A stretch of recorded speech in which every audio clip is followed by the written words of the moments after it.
On m'a demandé de faire un tuto sur le cycle de marche avec le Tomarig Minecraft. Alors c'est pourquoi je fais cette vidéo aujourd'hui, je vais simplifier la chose de manière à ce que tout le monde puisse comprendre. Et pour ceux qui veulent apprendre à animer dans Blender, ce tuto sera une bonne base pour ne serait-ce que comprendre les mouvements et les réaliser soi-même. Avant de parler d'animation de cycle de marche, il faut comprendre un concept très simple mais fondamental, l'interpolation.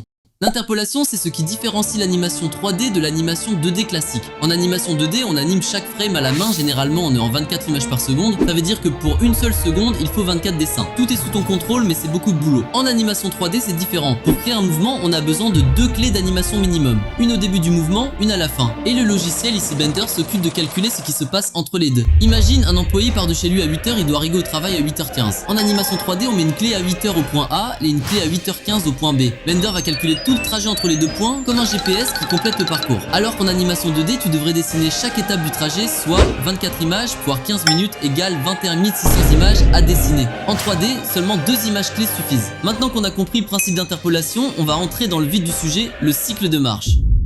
Pour ma part, j'utilise un cycle complet de 23 frames et dans ces 23 images, il y a des moments clés qu'on doit absolument respecter. À la frame 0, on a ce qu'on appelle la pose de contact. Le pied gauche est placé à l'avant et la main droite aussi. Le pied droit et la main gauche sont logiquement derrière. À la frame 12, on va faire le miroir exact de cette pose. Cette fois, c'est le pied droit qui passe devant avec la main gauche. Puis à la frame 23, on revient à la pose initiale, identique à celle de la frame 0. Là, on peut simplement copier-coller les clés d'animation. Entre tout ça, on ajoute 2 autres poses importantes. À la frame 3, on place la pose basse, le corps descend car le pied vient juste de toucher le sol. À la frame 8, on place la pose haute, le corps est propulsé vers l'avant, il est au point le plus haut du mouvement. Et à partir de la frame 12, on refait exactement le même enchaînement mais en miroir pour l'autre jambe.